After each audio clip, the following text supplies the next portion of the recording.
Get your things and get out of this house immediately. Don't tell your children anything." The plumber's words still echoed in my ears as I stared out my kitchen window. The morning had started routinely, just like any other. Coffee steamed in my favorite mug, the white porcelain one with little flowers that had belonged to my mother. Sunbeams filtered through the curtains, illuminating dust particles dancing in the air. My home was my sanctuary. Every corner held a story, every object a memory. The cream-colored walls I had painted myself 3 years ago, the dark wood furniture inherited from my parents, the family photos decorating the fireplace mantel. Everything seemed perfect, orderly, peaceful. Michael had left early for work as always. My oldest son had a habit of disappearing before dawn and returning after dark. He worked for a construction company. He said, though lately, he seemed more tired and distant than usual. His eyes avoided mine during dinner. He answered in monosyllables when I asked about his day. Linda, my younger daughter, had moved back home 6 months ago, after her divorce. 38 years old and back in the nest, bringing with her 2 suitcases and a sadness that seemed to cling to her skin like a second layer. She spent hours locked in her old room, coming out only for a quick bite before shutting herself away again. She said she needed time to heal to find herself. I understood the pain. I had lost my husband 7 years ago, and for a long time my world had fallen apart. But my children had been there holding me up when I thought I couldn't go on.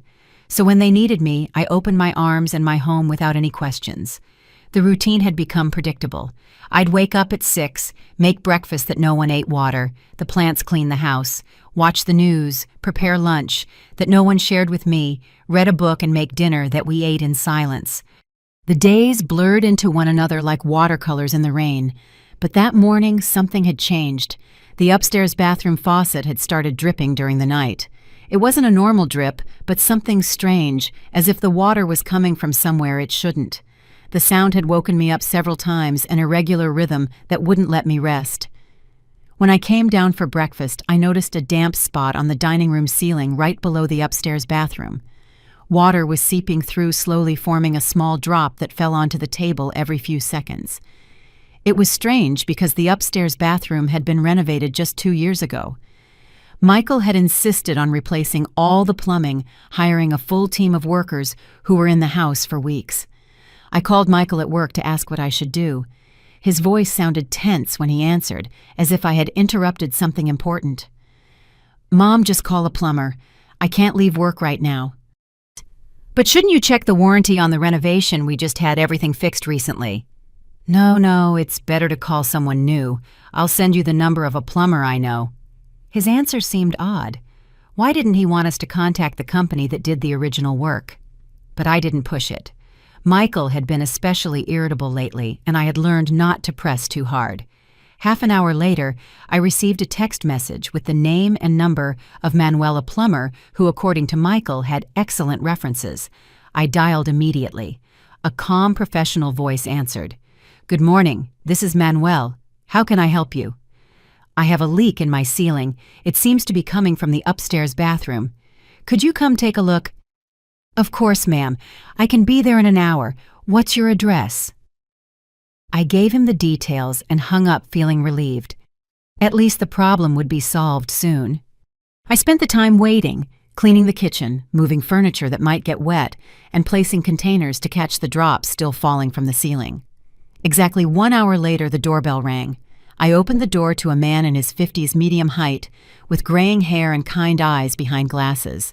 He wore blue overalls and carried a toolbox that looked like it had seen many years of work. "Mrs. Smith, I'm Manuel the plumber."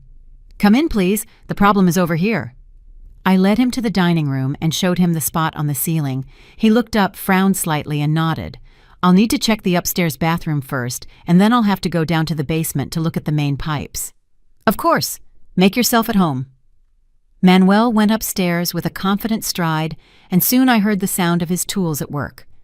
After a few minutes, he came down with a thoughtful expression. "Ma'am, I need to check the basement. There's direct access from here." "Yes, the door is in the kitchen. Do you need me to come with you?" "That's not necessary. I can handle it myself. This might take a while." I nodded and went back to my chores. but something in his tone had made me nervous. I couldn't say what exactly, but there was a tension in his voice that hadn't been there when he arrived. Manuel disappeared through the basement door, and silence filled the house. I could only hear the metallic sounds of his tools echoing from below a distant echo that reassured me. At least someone competent was handling the problem. I poured myself another cup of coffee and sat in my favorite dining room chair where I could keep an eye on the damp spot on the ceiling. It had stopped dripping, which was a good sign. Maybe Manuel had already found the source of the problem and was fixing it. I looked at the wall clock. It was 11 in the morning. Linda was still asleep, as was usual for her lately. Since her divorce, her sleep schedule had become completely erratic. Sometimes I'd hear her pacing in her room until the early hours of the morning. Other times she wouldn't leave her room until well into the afternoon. I was worried about her. As a mother, you develop a certain intuition for when something is wrong with your children, no matter how old they are. Linda had lost weight, had dark circles under her eyes, and a paleness that wasn't normal for her. I had suggested she see a doctor, but she always found excuses to put it off. "I'm fine, Mom. I just need time to process everything that happened with Richard," she would say every time I brought it up. But I wasn't convinced. Her ex-husband had been a troubled man. That was true, but Linda seemed to be dealing with something deeper than just the pain of a breakup. The noises from the basement continued for almost an hour. Occasionally, I'd hear Manuel moving around in different areas, dragging something heavy, gently tapping the pipes to test them. He was a meticulous worker. I liked that. Too many professionals these days did rushed superficial jobs. I decided to make some lunch. Maybe the smell of food would wake Linda up and we could share a meal together like in the old days. I opened the refrigerator and checked what I had. Chicken, fresh vegetables, rice. I could make that stew she loved so much as a child. While chopping onions, I remembered the family Sundays from years ago. My husband would sit on the couch reading the newspaper Michael would play in the yard with his toy cars, and Linda would help me in the kitchen, standing on a chair to reach the counter. The house was filled with laughter conversations life. Now everything was different. Sundays had become silent, almost melancholic. Michael came home late from work even on weekends, always with some urgent project to attend to. Linda spent the day in her room or went out without saying where she was going. I had gotten used to the loneliness, but that didn't mean I enjoyed it.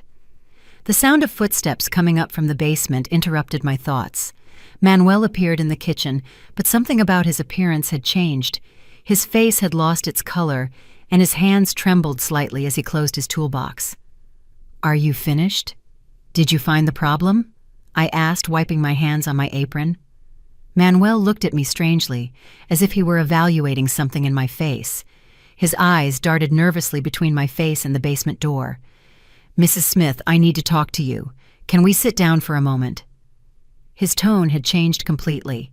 He no longer sounded like the calm professional who had arrived an hour earlier. There was an urgency in his voice, a tension that immediately put me on alert. "Of course. Is everything all right? Is the leak serious?" "It's not exactly a leak, ma'am." He sat across from me at the kitchen table, placed his tools on the floor, and took off his glasses to clean them nervously. His hands were still shaking. "I don't understand. Then what's causing the dampness?" Manuel was silent for a moment, as if searching for the right words. Finally, he looked me directly in the eyes. "Ma'am, do you live here alone?" "No, I live with my 2 children, Michael and Linda. They're both adults, but they've temporarily moved back home." "And they have free access to the basement?" The question seemed strange. "Well, yes, it's their house too. Why do you ask?" Manuel leaned forward, lowering his voice as if someone might be listening. "Mrs. Smith, what I found down there is not a plumbing problem. Someone has installed something in the basement, something that shouldn't be there." My heart started to beat faster. "What kind of thing?" It's complicated to explain, but what I can tell you is that it's not accidental. Someone put it there on purpose, and that someone knows this house very well." I felt as if the floor was moving beneath my feet. "Are you implying that someone broke into my house to install something in my basement?" "No, ma'am. I don't think it was a stranger." His words hung in the air between us like a toxic cloud. I couldn't fully process what he was implying. I don't understand. What are you trying to tell me? Manuel stood up and walked to the window, looking out at the garden as if to make sure we were alone. Ma'am, have you noticed any strange symptoms lately? Unusual fatigue, headaches, trouble sleeping? The question took me by surprise. Well, yes, I've been more tired than usual, and I've had some headaches. But I'm an older woman, those things are normal. And your children? Have they shown the same symptoms? I thought for a moment. Now that he mentioned it, I hadn't noticed Michael or Linda complaining of fatigue or headaches. In fact, despite Linda's emotional problems, they both seemed to be in good physical health. No, they seem to be fine. Manuel nodded gravely, as if my answer had confirmed his suspicions. Ma'am, I need you to listen to me very carefully. What I'm about to say will be hard for you to accept, but it's important that you believe me. He came back to the table and sat in front of me, taking my hands in his. His palms were cold and damp. The device I found in your basement is connected to this house's ventilation system. Specifically, it's directed towards your bedroom. My bedroom. What does that mean? It means someone has installed a system to release substances into the air you breathe, substances that could be slowly making you sick. The words seemed to come from far away, as if I were hearing them through a tunnel. They couldn't be real. Things like this didn't happen in real life, and definitely not in my house with my family. That's impossible. There must be a mistake.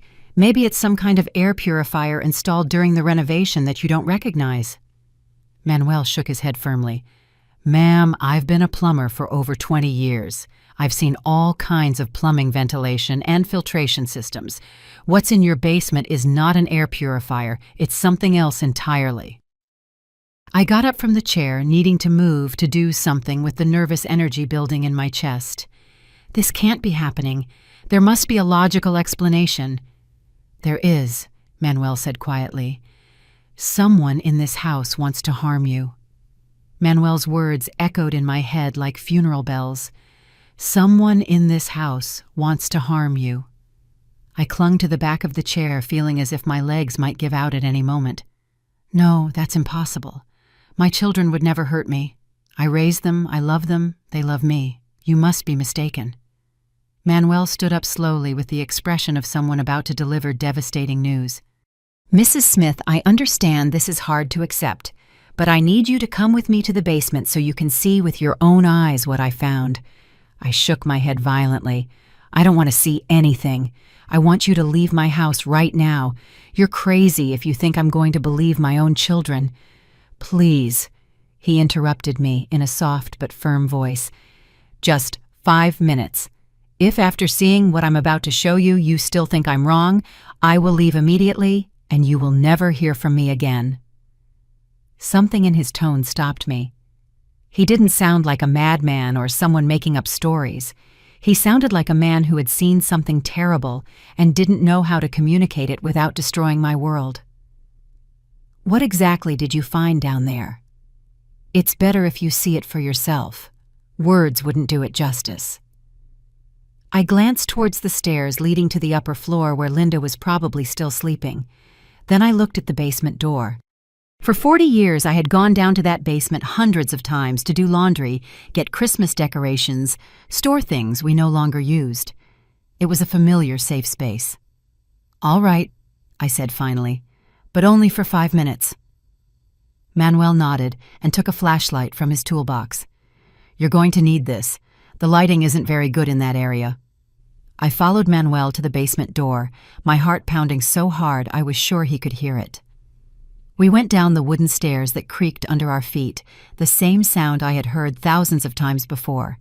But now every creak seemed sinister, like a warning. The basement had the familiar smell of dampness and age. Cardboard boxes were stacked against the walls, the washer and dryer in their usual corner. The gardening tools hung neatly. Everything seemed normal. Over here, Manuel whispered, heading towards the farthest corner of the basement behind the furnace. I followed him, my eyes slowly adjusting to the dim light. Manuel turned on his flashlight and aimed it at a section of the wall I rarely visited. At first, I saw nothing unusual. What am I supposed to be looking at? Look closer behind those pipes." I followed the beam of his flashlight, and then I saw it. Tucked between the normal plumbing pipes was something that definitely didn't belong there. A series of thinner tubes made of what looked like specialized plastic, connected to a metal box the size of a toaster. "What is that? Come closer." I moved in, and Manuel aimed the light directly at the device. Now I could see that it had several compartments. Some contained liquids of different colors. Others had what looked like digital timers with flashing red numbers. "This is connected to your house's ventilation system," Manuel explained in a low voice. "Specifically, these tubes go up and connect to the air ducts that lead directly to your bedroom." I touched one of the tubes with trembling fingers. It was warm, as if it had been running recently.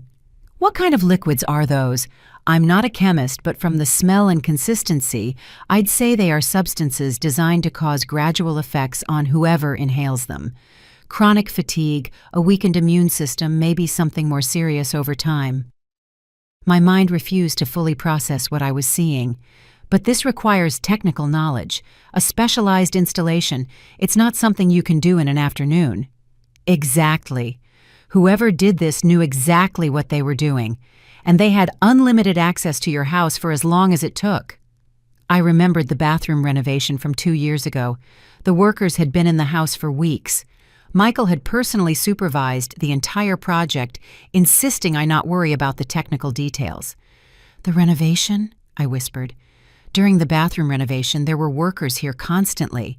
Who supervised that renovation?" I didn't want to answer. I didn't want my suspicions confirmed with words. "My son Michael. He took care of everything." Manuel nodded gravely. "Ma'am, this system wasn't installed in 2 days. It required planning, purchasing specific materials, and someone with knowledge of ventilation and basic chemistry." Nausea rose in my throat. Michael works in construction. He would know how to do this. And his sister, Linda, studied chemistry in college before she got married. The pieces of the puzzle began to fit together in a horrible, perfect way. The symptoms I had been experiencing for months, the constant fatigue, the headaches, the feeling of weakness I had attributed to my age. Michael's insistence on renovating the bathroom. Linda's sudden return home just as my more serious health problems began. "How long has this system been running?" I asked in a broken voice. Manuel examined the digital timers. "From the wear on the components and the amount of residue in the tubes, I'd say at least 8 or 9 months. 9 months, exactly when I had started to feel constantly sick, exactly when I had started to think that maybe I was developing some age-related illness." "Oh my God," I murmured, leaning against the wall so I wouldn't fall. "Ma'am, there's something else you need to see." Manuel aimed the flashlight at another angle of the device, revealing a small digital screen displaying numbers and graphs. "This system is programmed to gradually increase the concentration of the substances, which means that over time, the effects become more severe." "More severe how?" "Without proper medical treatment and continued exposure, it could be fatal in a few more months." The words hit me like an avalanche.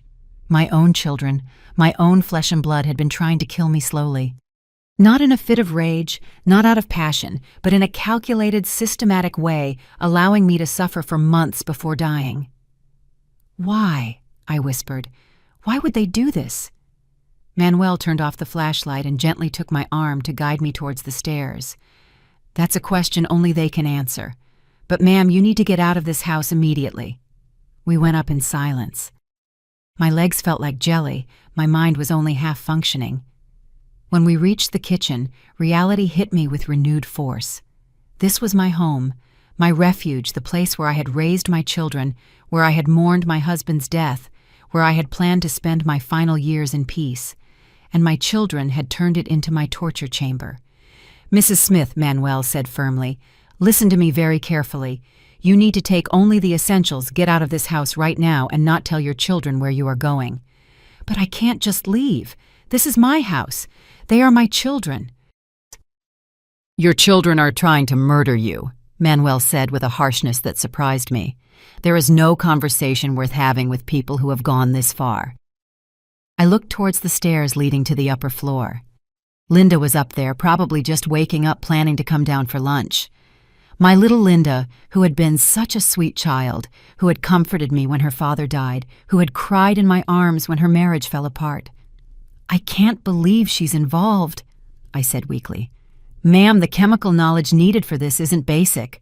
Whoever designed those mixtures knew exactly what effects each substance would have and in what concentrations." Linda had studied chemistry. She had worked in a lab for years before getting married. "I have to talk to them. They have to explain why." Manuel shook his head emphatically. "No, ma'am. Once they know you've discovered their plan, they might do something desperate. You need to get to safety first." The silence in the kitchen became deafening. I could hear the ticking of the wall clock, the distant hum of the refrigerator, and my own ragged breathing. Manuel watched me with a mixture of compassion and urgency, waiting for me to process the enormity of what I had just discovered. "I need to sit down," I murmured, collapsing into one of the kitchen chairs. My hands were shaking uncontrollably. I tried to take a sip of my coffee, but the cup rattled so much the liquid spilled. Manuel came over and gently took the cup from my hands. "Ma'am, I understand this is devastating, but every minute you stay in this house is dangerous." "Dangerous? They're my children, Manuel. I changed their diapers, comforted them during nightmares, helped them with their homework. How could they want to kill me?" My voice broke on the last word. The tears I had been holding back finally burst forth, streaming down my cheeks like rivers of pain. Manuel sat across from me, his expression serious but understanding. "Mrs. Smith, I've seen a lot of things in my line of work. I've been in houses where families keep terrible secrets. What I found downstairs isn't the work of someone who acted on impulse. It's meticulous, planned, and executed by people who have thought of every detail. But there must be an explanation. Maybe they're being blackmailed or someone is forcing them. Who could force two adults to install a poisoning system in their own mother's house? And if they were being blackmailed, wouldn't they have come to you for help?" His words had a cruel logic I couldn't refute. I tried to think of anything that could explain the unexplainable, but every line of reasoning crumbled against the physical evidence I had seen with my own eyes. "The money," I whispered suddenly. "It has to be about the money." Manuel leaned forward. "What money?" "When my husband died, he left a considerable life insurance policy. Plus I have a lifetime of savings, and this house, it's worth a lot now that the neighborhood has been gentrified." "How much are we talking about?" "Between the policy, the savings, and the property value, close to $800,000. Manuel nodded gravely. "That's a sum that could motivate desperate people to do terrible things." "But they aren't desperate. Michael has a job. Linda will get money from the divorce." "Are you sure about that? When was the last time you really talked to them about their financial situations?" I thought about that question. The truth was, I hadn't had a deep conversation with either of my children in months. Michael was always busy, tired, or in a bad mood. Linda kept to herself in her room or went out without saying where. "I don't really know how they are financially," I admitted. "I just assumed they were fine because they never asked me for help." "Maybe because they knew they were going to get all your money another way." The sentence hit me like a slap. I felt physically ill imagining my children sitting together planning my death, calculating how long it would take, dividing my possessions before I was even gone. How could they live with me all these months, eat at my table, pretend to love me, knowing what they were doing to me? "I don't know, ma'am, but what I do know is that people capable of this are dangerous, and you need to get away from them now." A noise from upstairs startled me. Footsteps on the second floor. Linda was awake. "Mom," she called from upstairs. "Who are you talking to?" Manuel and I looked at each other. I could see the tension in his eyes, the urgency to leave before the situation got more complicated. "Tell her I'm the plumber and I'm almost done," Manuel whispered. "It's the plumber, honey. He's fixing the leak," I shouted up, trying to keep my voice normal. "Okay, I'll be down in a minute." Manuel stood up immediately. "Ma'am, we need to go now." "Do you have your important documents somewhere accessible?" "They're in the safe in my bedroom." "Go get them. Take only what's essential. ID, bank papers, some clothes. I'll wait here to make sure your daughter doesn't come down." I stood up on trembling legs. Every step towards the stairs felt like walking off a cliff. I went up trying to be as quiet as possible, though my heart was pounding so loudly I was sure it could be heard throughout the house. My bedroom looked the same as always. The bed perfectly made family photos on the nightstand, the closet organized by color.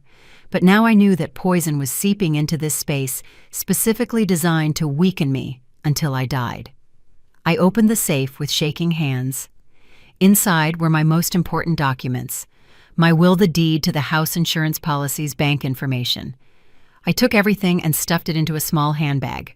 Then I went to the closet and grabbed a few basic items of clothing. As I packed, my eyes fell on a photograph on my dresser. It was from last Christmas, just 8 months ago. Michael, Linda, and I were smiling in front of the Christmas tree. Michael had his arm around my shoulders. Linda was giving me a kiss on the cheek. In that photo, they looked like the loving children I thought they were. But now I knew that by then, they had already started poisoning me. Michael had already installed the system, Linda had already calculated the chemical doses.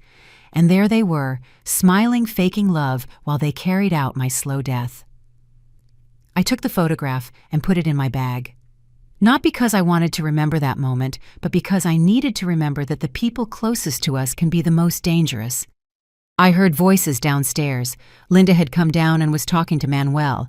Her voice sounded normal, almost cheerful, as if she wasn't a murderer chatting with the man who had uncovered her crime. I went down the stairs as quietly as I could. From the bottom step, I could see Linda in the kitchen, dressed in pink pajamas and slippers, her hair messy from sleep. She looked so innocent, so vulnerable. "So the problem was the old pipes after all," she was saying to Manuel. "Exactly," he replied in a professional tone. "It's all fixed now. You shouldn't have any more trouble." What a relief Mom was so worried about that leak. Linda turned and saw me coming down the stairs with my handbag. "Are you going out, Mom?" The question froze me. How could I lie to her? How could I pretend everything was normal when I knew what she had done? "Yes, I have a few errands to run," I said, trying to keep my voice steady. "Do you want me to come with you? I don't have any plans today." The offer terrified me. What would happen if I went out with her? Had she planned to do something if she suspected I had discovered their plan? "No, that's not necessary. It's just boring bank stuff." Manuel approached with his toolbox. "Well, Mrs. Smith, my work here is done. You shouldn't have any more problems." I understood it was his way of telling me it was time to go. "How much do I owe you?" I asked, playing along. $60. I took the money from my purse and handed it to him, our eyes meeting for a moment. In his gaze, I saw determination and protection. "Thank you for everything," I said, and the words had a much deeper meaning than Linda could understand. "My pleasure to help, ma'am." Manuel headed for the front door, and I followed, feeling Linda's eyes on us. "Are you sure you don't want me to come, Mom? You look a little pale." I turned to look at her one last time. My younger daughter, the baby I had held in my arms nursed when she had a fever, comforted during her childhood nightmares. Now I saw her with completely new eyes, and what I saw terrified me. "I'm fine, dear. I'll be back later." "I love you, Mom," she said with a sweet smile. The words that once would have filled my heart with joy now sounded like poison. How could she say she loved me while she was slowly killing me? "I love you too." I lied because I didn't know what else to do. I walked out of the house that had been my home for 40 years, not knowing if I would ever be able to return. Once outside, the fresh air hit my face like a revelation. I hadn't realized how suffocating that environment had become until I escaped it. Manuel walked quickly to his truck parked in front of my house, and I followed him on legs that still trembled. "Get in," he said, opening the passenger door. "We need to get away from here before your daughter suspects anything." I got into the vehicle, clutching my handbag to my chest like a life raft. Manuel started the engine, and we began to drive away from my neighborhood. I looked in the side mirror and saw my house growing smaller in the distance. The house where I had been happy, where I had cried, where I had raised my children, where I had almost died without knowing it. "Where are we going?" I asked in a hoarse voice. "To a safe place where we can think clearly," Manuel replied, keeping his eyes on the road. "There's a coffee shop about 20 blocks from here. We can sit down, talk about the next steps, and call the authorities." "The authorities? You mean the police?" "Yes, ma'am."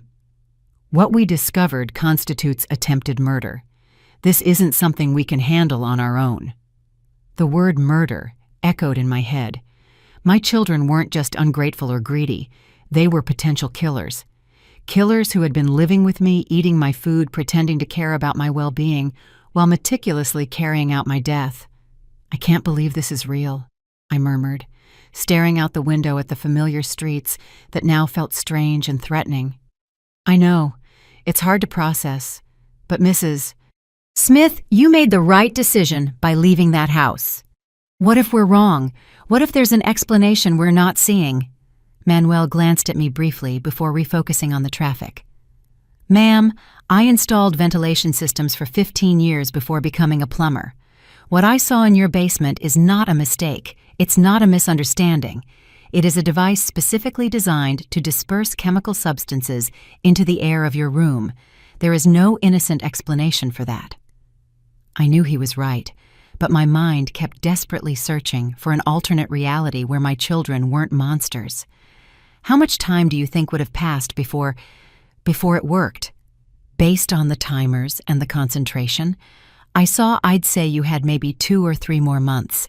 Your symptoms would have gradually worsened until it looked like a natural illness. You probably would have developed severe respiratory problems, vital organ failure. You would have died slowly and no one would have suspected anything strange. Tears welled up in my eyes again. How can 2 people plan something like that? How can they look their mother in the face every day, fake love while they're killing her? I don't have an answer for that, ma'am. But what I do know is that people capable of this are not going to stop just because you confront them. If they find out you know the truth, they might speed up their plans or try something more direct. The thought terrified me. You think they'll look for me? It depends on how desperate they are for the money and how committed they are to their original plan. We arrived at the coffee shop, a cozy little place with wooden tables and the aroma of fresh coffee. Manuel chose a table in the back, away from the windows and near a rear exit. When I realized he was thinking strategically about escape routes, the reality of my situation hit me again. A young waitress approached our table. "What can I get for you?" "2 coffees, please," said Manuel, "and maybe something sweet for the lady. She's had a rough day." The waitress nodded and walked away. Manuel waited until we were alone before continuing.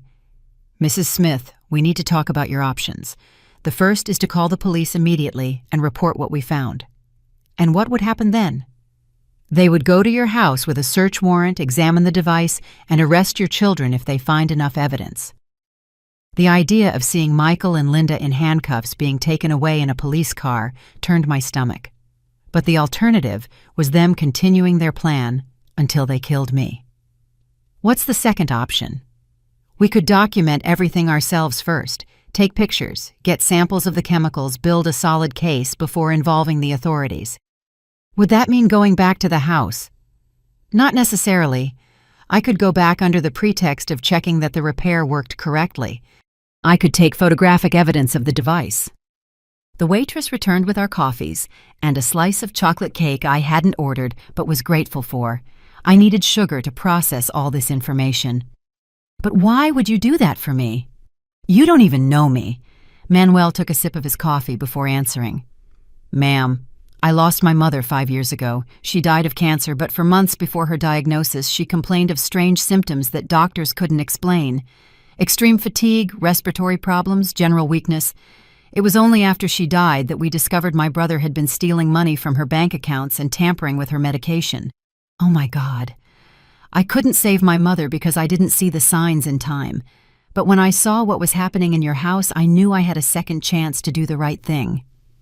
His words moved me deeply. Here was a stranger risking his time and possibly his safety to help an elderly woman he had just met that morning. "Was your brother arrested?" "Yes, but not for the physical harm he caused my mother, only for the theft. By the time we found out about the medication, it was too late to prove it contributed to her death." "That's why you want to help me gather solid evidence." "Exactly. I don't want your children to escape the consequences of what they've done." I took a bite of the chocolate cake, but it tasted like ash in my mouth. "I can't believe we're talking about my children like they're criminals." "I know it's difficult, But Mrs. Smith, have you noticed any changes in their behavior over the last few months?" I mulled over the question.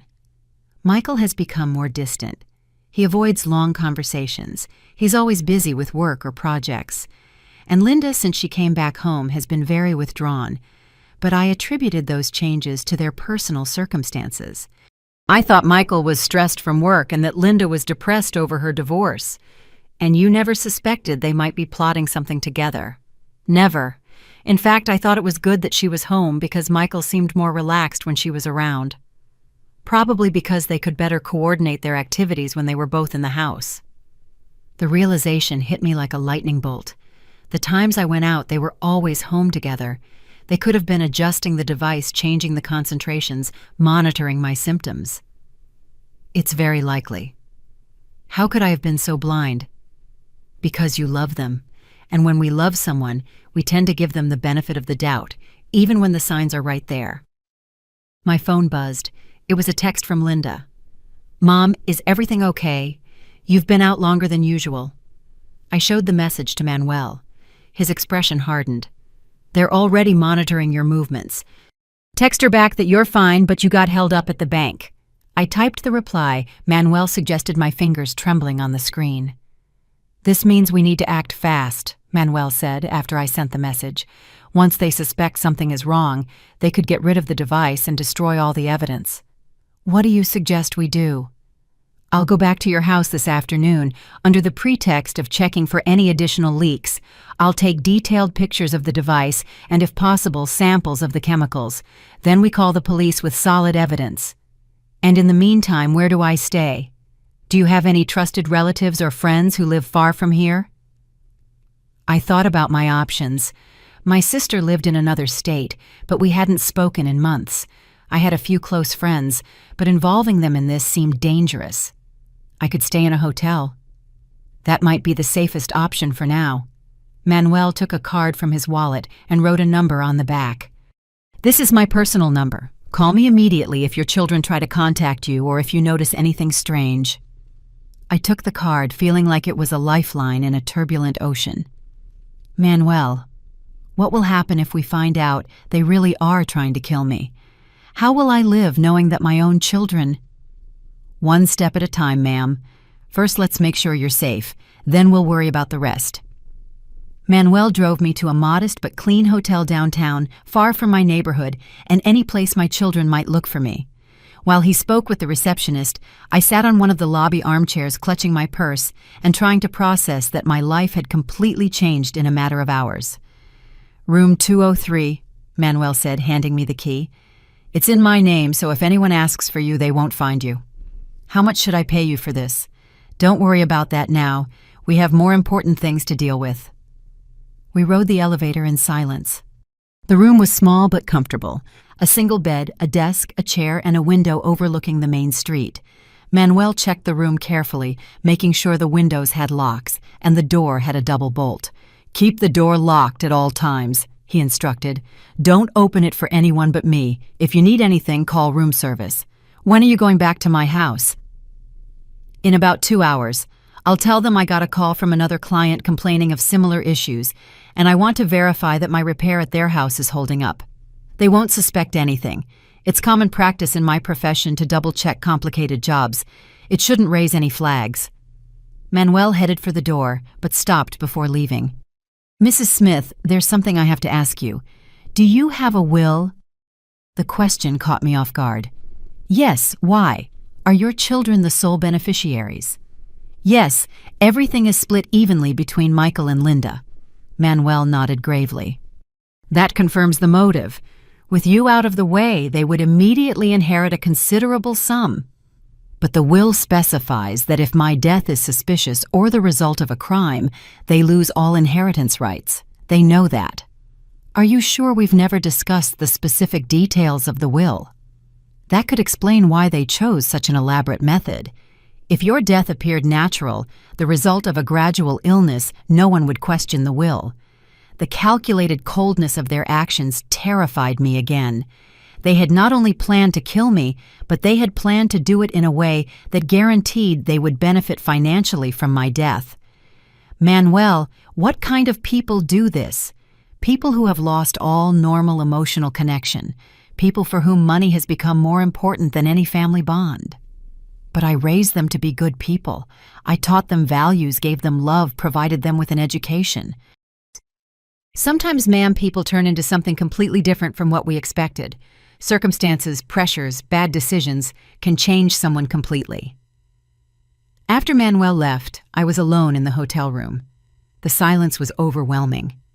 For decades, I had been used to the constant noise of a full house, the television conversations, footsteps on the stairs, doors opening and closing. Now, in this silent room, my mind finally had space to fully process what I had discovered. I sat on the bed and took out my phone. I had 3 more messages from Linda. "Mom, it's already 4 o'clock. Where are you? Michael is asking for you. He says you're not answering his call. I'm starting to worry. Please answer."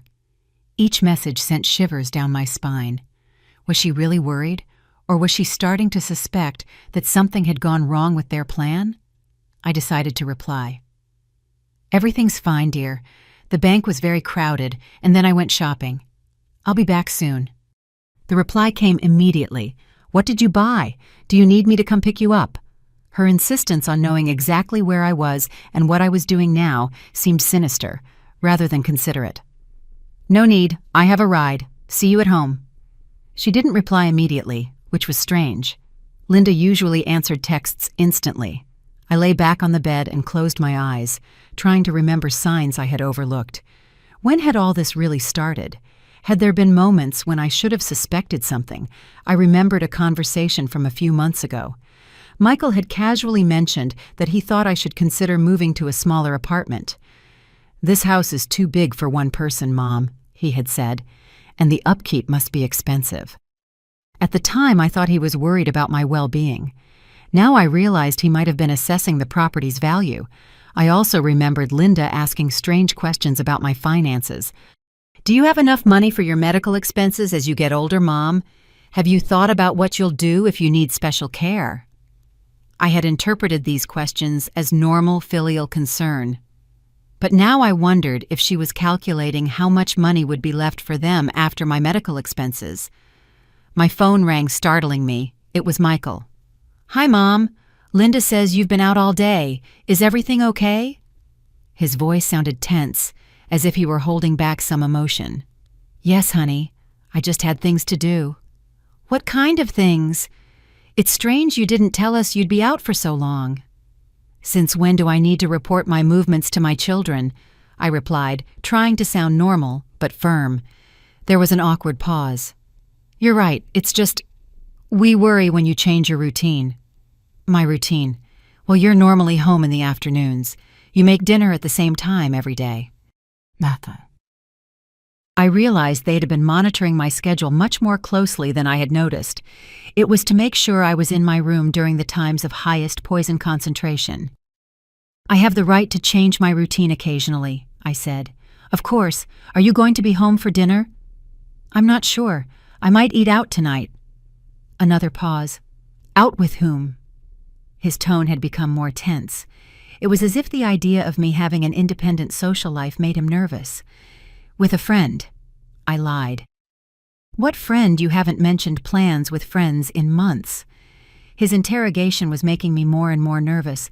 Why did he need to know exactly who I was with, and where Michael? Why so many questions? I'm a grown woman. "I'm sorry, Mom. It's just, you've been acting a little strange lately." "Strange how?" "More tired, more forgetful. Linda and I have been worried about your health." The irony of his words made me sick. They had caused my fatigue and confusion, and now they were pretending to be concerned about the symptoms they had created. "I'm fine," I said firmly. "Maybe you should see a doctor, as a precaution." "For what?" "To make sure everything is normal. At your age, it's important to have regular checkups." They wanted me to go to a doctor to document my symptoms, to create a medical history that would support the idea that I was developing a natural illness. "I'll consider it," I said, wanting to end the conversation. "Okay, I love you, Mom. Be careful." "I love you too." I lied because the words had become automatic after decades of repeating them. After hanging up, I realized my hands were shaking violently. The conversation had confirmed my worst fears. They were not only poisoning me, but they were carefully monitoring my response to the poison, documenting my symptoms, preparing for the final phase of their plan. I looked at the clock. Manuel had been gone for an hour. I hoped he could get the evidence we needed without raising suspicion. My phone buzzed with another message from Linda. "Michael says you're having dinner out, with which friend we could join you." The idea of being in a restaurant with my 2 children, knowing what I knew now, terrified me. What if they suspected I had discovered their plan? Would they try to do something desperate in public? I didn't answer the message. Instead, I lay on the hotel bed, and for the first time in months, I cried freely. I cried for the betrayal, for the loss of the family I thought I had for the future.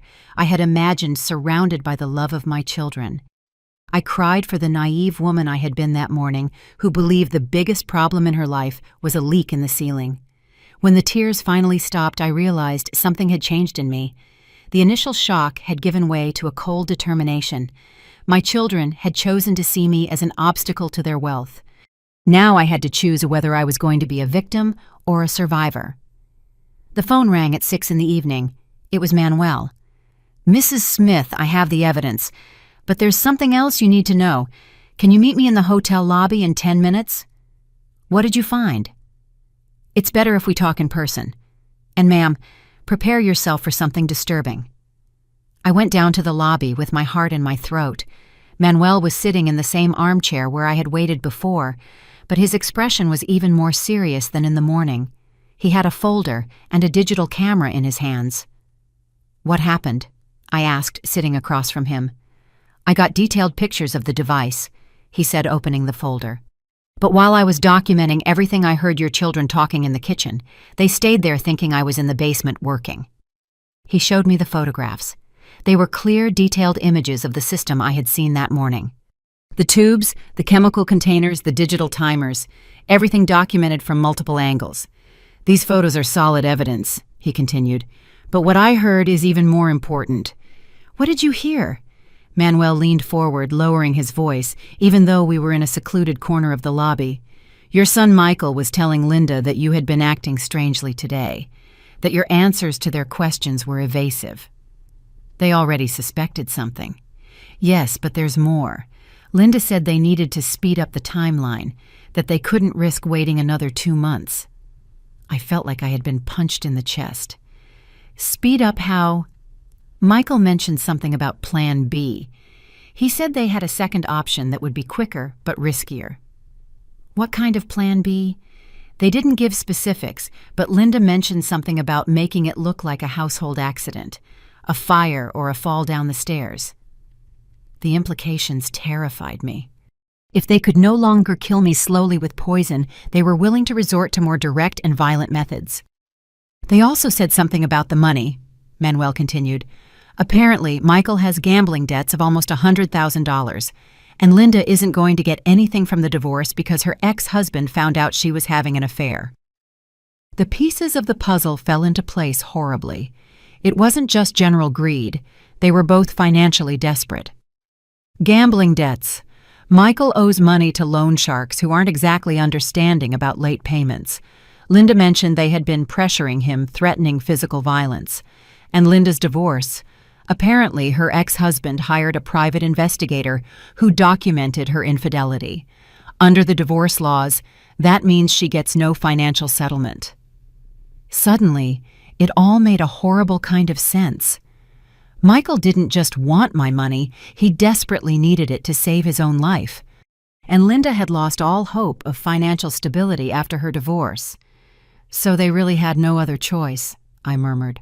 From their perspective, killing me was the only way to solve their problems. "That's what I'm afraid of, and now that they suspect something is wrong, they might act impulsively." Manuel took more photos out of the folder. "But there's something else I found." After they finished talking, they went down to the basement together.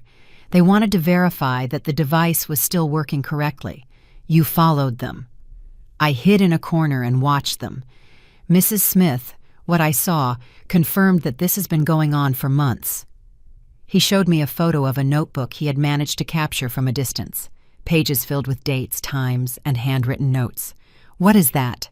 A detailed log of your response to the poison. Dates when you seemed more tired, when you complained of headaches, when you had trouble sleeping. They've been documenting everything as if it were a science experiment.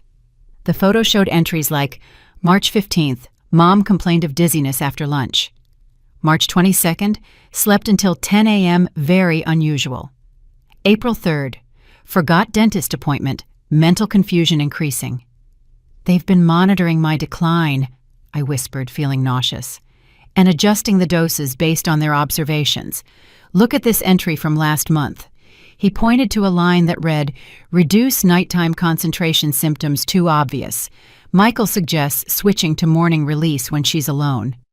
They were refining the process to make sure no one else noticed what was happening to me. Exactly. But ma'am, there's something even more disturbing. Manuel turned to the next page of photos. It showed a list written in Linda's handwriting. What does it say? It's a list of symptoms they expected you to develop and a timeline for when they planned for each one to appear. And I read the list with growing horror. Weeks 1 to 4, general fatigue attributable to aging. Weeks 5 to 8, memory problems, mild confusion. Weeks 9 to 12, respiratory difficulties, physical weakness. Weeks 13 to 16, severe deterioration, possible hospitalization. Weeks 17 to 20, organ failure, apparently natural death. We're in week 14, Manuel said grimly. According to their timeline, you should already be hospitalized, dying slowly, while doctors tried to figure out what mysterious illness had struck you. But I'm still here, I said, feeling a fierce determination growing in my chest. Their perfect plan failed. Yes, but now they know something went wrong, and desperate people do desperate things. My phone vibrated. It was a message from Michael. Mom, the plumber, came back to check his work. He says everything is perfect. When are you coming home?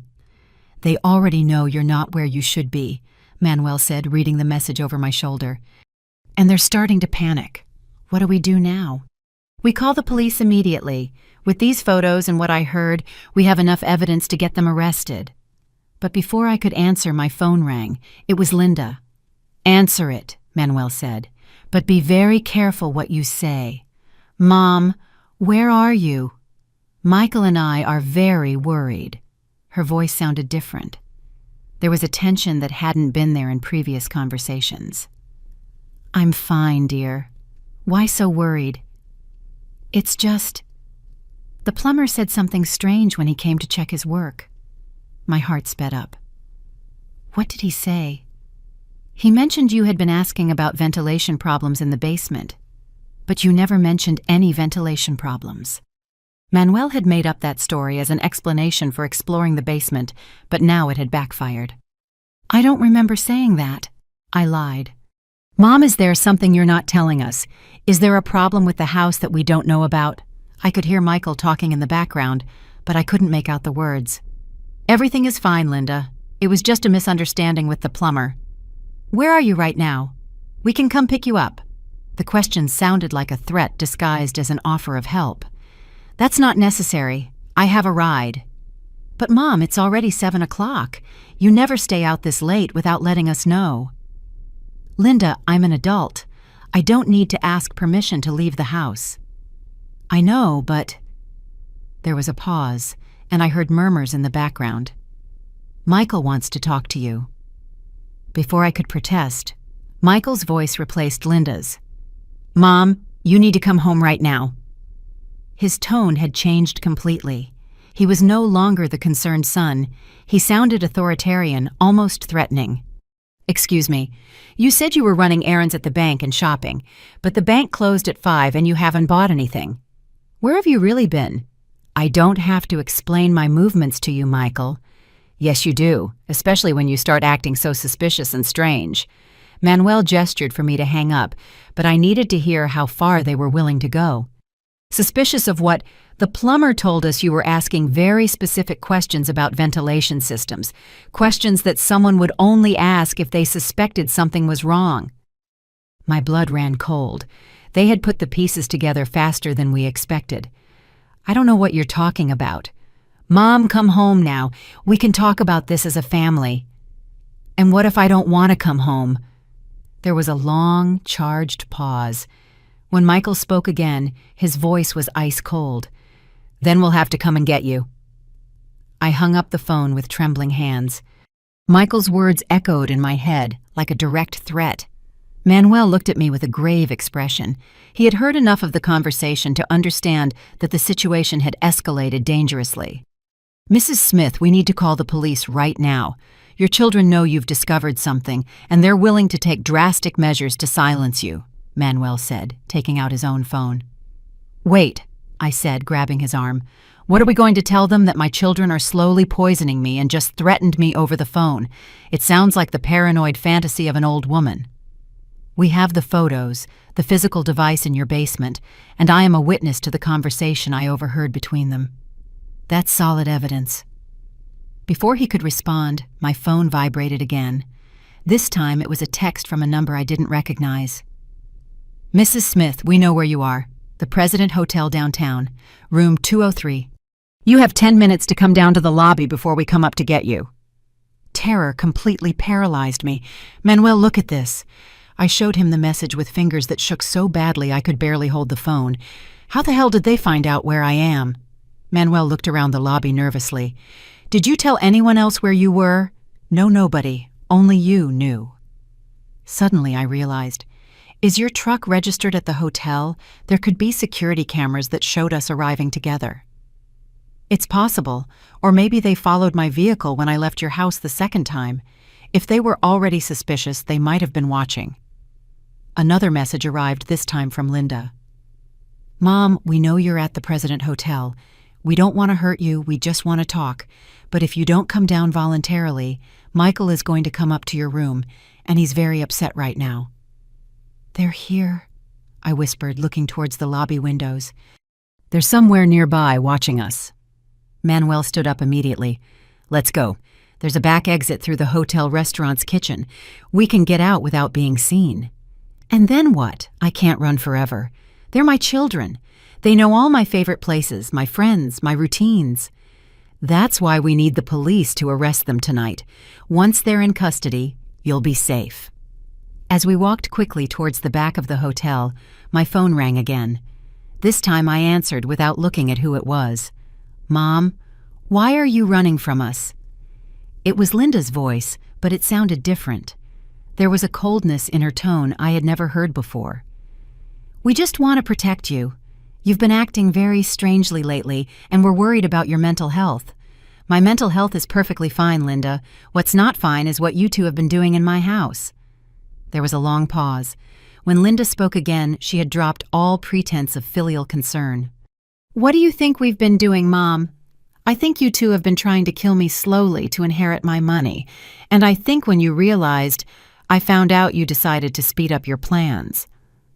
Those are very serious accusations, Mom. Accusations that might suggest you're suffering from senile paranoia.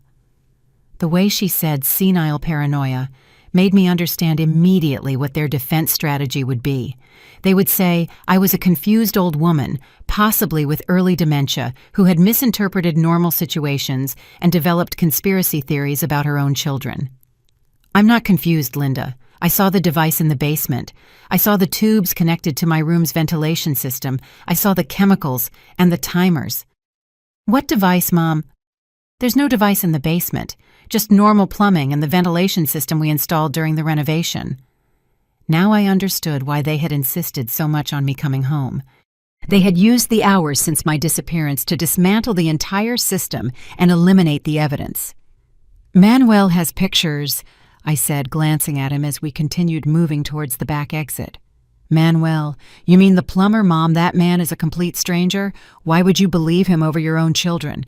Doesn't it seem strange that a plumber you'd never seen before today is suddenly filling your head with paranoid ideas about your family? Her logic was diabolically clever. To any outside observer, it would indeed seem strange that an elderly woman would trust a stranger more than her own children. Michael wants to talk to you, Linda continued. We can sort this out as a family, but only if you stop running and come home. I'm not going back to that house. Then I guess we'll have to bring you back. The line went dead. Manuel and I had reached the hotel's back door. He opened it carefully and looked into the alley. It was empty, except for some trash cans and a stray cat. "My truck is parked 2 blocks from here," Manuel whispered. "If we can get there without being seen, we can go straight to the police station." We started walking quickly down the alley, but when we reached the corner, we saw Manuel's truck, and someone was standing next to it, Michael. We stopped immediately and stepped back into the shadows. Michael had his phone in one hand and what looked like a tire iron in the other. He was looking down the alley, clearly waiting for us. "He knows your vehicle," I whispered. "He must have followed you when you left my house." "We can call the police from here," Manuel said, dialing 911 on his phone. But before he could complete the call, we heard footsteps behind us. We turned and saw Linda blocking our way out of the alley. In her hands, she held something that made my blood run cold, a large syringe filled with a clear liquid. "Hello, Mom," she said with a smile that didn't reach her eyes. "You've been very hard to find." We were trapped between Michael and Linda in a dark alley where no one could see or hear us scream. The syringe in Linda's hands probably contained a concentrated dose of whatever they had been using to poison me gradually, but in an amount that would be fatal in minutes.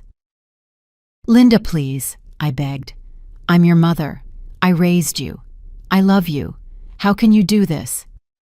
"Love doesn't pay debts, Mom. Love doesn't give me financial stability. Love isn't going to save Michael from the men who want to break his legs over the money he owes." Her reply was delivered with a coldness that made me understand the daughter I had raised no longer existed, or maybe she never really had, and I had simply seen what I wanted to see. "You're going to go to jail," I said, trying to sound braver than I felt. "Manuel has evidence of what you've been doing." "You mean these pictures?" Michael approached from the other end of the alley holding Manuel's camera. "I found them in his truck. Very smart to document everything, but not very smart to leave the evidence in an unlocked vehicle." My heart sank. Without the photos, we had no physical proof of what they had been doing, and by the time the police could get a warrant to search my house, they would have already removed all traces of the device. "Besides," Michael continued, "who's going to believe that 2 successful, respectable children murdered their elderly mother, especially when that mother has been showing obvious signs of mental decline and paranoia in recent months? You had it all planned from the beginning," I murmured, finally understanding the depth of their manipulation. "Of course we did," Linda said, advancing towards us with the syringe. "Did you really think we were stupid enough not to consider all the possibilities? In that moment, when all seemed lost and my children were closing in with deadly intent, I heard the most beautiful sound in the world, police sirens approaching fast. Manuel had managed to complete the 911 call before Michael arrived and had activated his phone's location feature.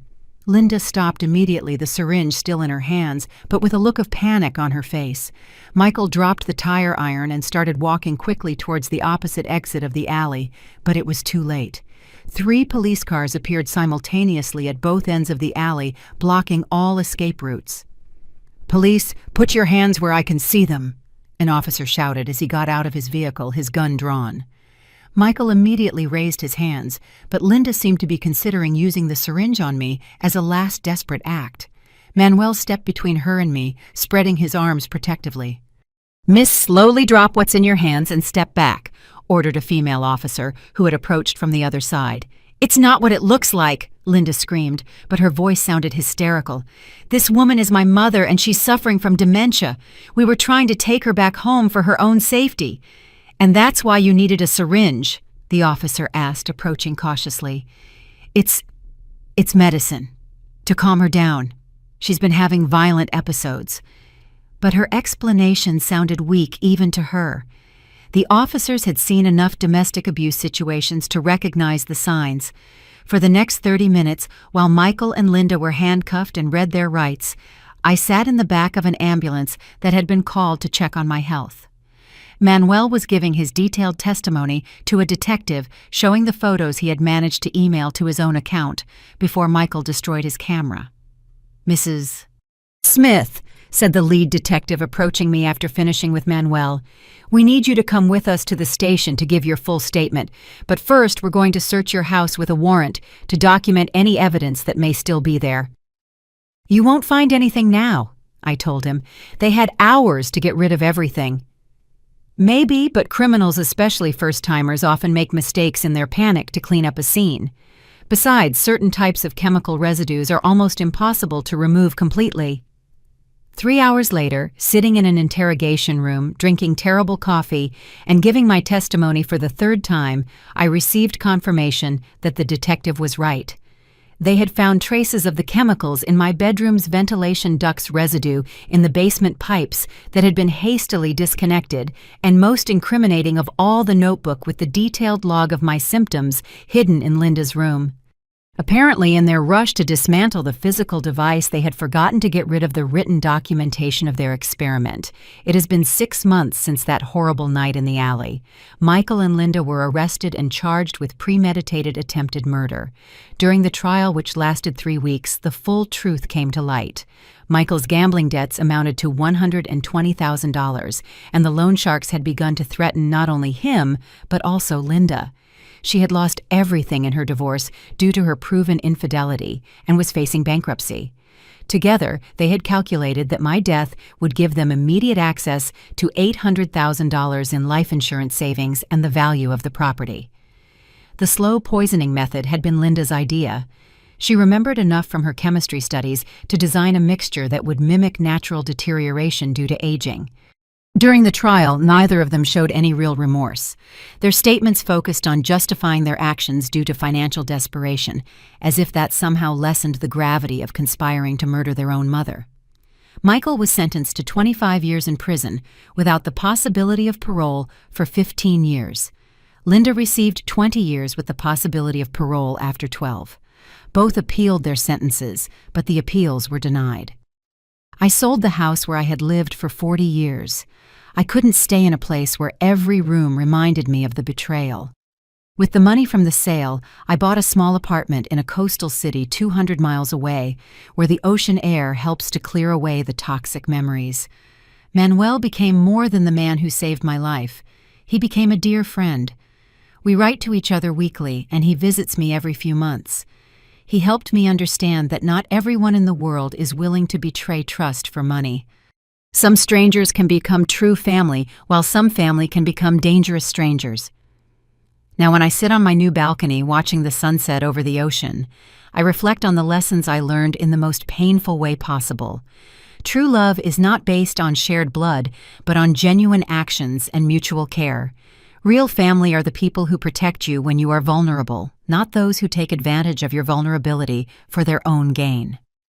Sometimes I wonder if there were signs I should have noticed earlier, but I've come to the conclusion that when we trust someone completely, we tend to interpret even suspicious actions in the most benevolent way possible. That is not a character flaw, it is a natural human characteristic that manipulators exploit. And you, dear listeners, do you believe that a small detail can completely change one's destiny? In my case, a simple drip from the ceiling revealed a conspiracy that would have ended my life. Sometimes salvation comes from the most unexpected places, and the deepest betrayals come from the places we consider safest. Life teaches us that we must remain vigilant without losing the ability to trust, and that we must value people for their actions, not for their blood relationship to us.